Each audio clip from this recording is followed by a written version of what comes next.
BCB নির্বাচন ঘিরে কোনো প্রার্থীকে হুমকি দেওয়া কখনোই কাম্য নয়। এই ব্যাপারে দায়িত্বশীল কর্তৃপক্ষের উচিত যথাযথ পদক্ষেপ নেওয়া।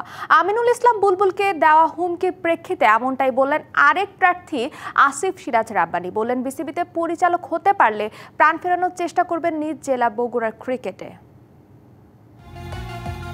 বিসিবি নির্বাচন যত ঘনিয়ে আসছে তত বাড়ছে মেরুকরণ, উঠছে নানা গুঞ্জন। এবার যেমন গুঞ্জন উঠেছে পরিচালক পদে নির্বাচনের ঘোষণা দেয়া সভাপতি আমিনুল ইসলাম বুলবুলকে নিয়ে। নির্বাচন না করতে এই সাবেক অধিনায়ককে হুমকি দেওয়ার অভিযোগ জানিয়ে স্বরাষ্ট্র মন্ত্রণালয়ে চিঠি পাঠিয়েছে বিসিবি। বিসিবিতে নির্বাচনের অপেক্ষায় থাকা অন্য সম্ভাব্য প্রার্থীরা বলছেন, এমন ঘটনা কখনোই কাম্য নয়। আমাদের যে রানিং প্রেসিডেন্ট, ওনার যে একটা থ্রেট আসছে বা আমরা দেখেছি, এটা অবশ্যই নিন্দনীয় এবং গ্রহণযোগ্য নয়।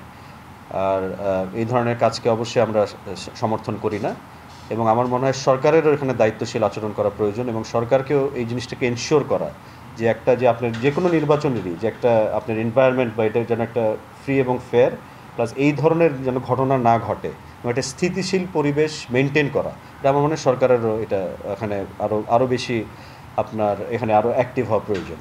নির্বাচন ঘিরে ইতিমধ্যে আলোচনায় আসিফ সিরাজ রাব্বানীর নাম। বগুড়ার এই তরুণ সংগঠক লড়তে চান ক্লাব কোটায়, কাজ করতে চান বগুড়ার ক্রিকেটে প্রাণ ফেরাতে। গত 17 বছরে মুশফিক, তানজিদ তামিম আর তাওহিদ হৃদয় শহরের ক্রিকেট কাঠামো একেবারে ভেঙে পড়েছে। একমাত্র আন্তর্জাতিক শহীদ চান্দু স্টেডিয়াম এখন কার্যত মৃত্যু পথযাত্রী। তবে বিসিবি পরিচালক হলে অঞ্চলের ক্রিকেটকে নতুন করে গড়ে তোলার প্রতিশ্রুতি দিয়েছেন এ প্রার্থী।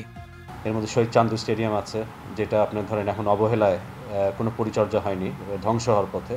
এখানে জাতীয় ক্রিকেটকে ফেরানো এবং ওনার যে স্বপ্ন ছিল কিছুটা যদি কন্ট্রিবিউট করতে পারি, আমরা বগুড়ায় ডেভেলপ করতে পারি, তাহলে সেই জায়গায় আমি একটু কাজ করতে চাই। আর নিজের একটা স্বপ্ন আছে যে আপনার যে বিকেএসপি স্টাইল একটা ধরনের একাডেমি যদি আমরা করতে পারি, যেমন আমার বাড়ি শেরপুর বগুড়ার, তো সেখানে একটা ইচ্ছা আছে যে জায়গাটা নির্ধারণ করা হয়েছে যে ওখানে যদি সম্ভব হয় ভবিষ্যতে ইনশাআল্লাহ একটা করব।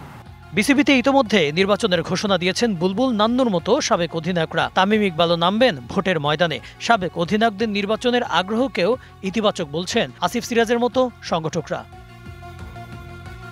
Kanak Mahmud, DBC news, Dhaka.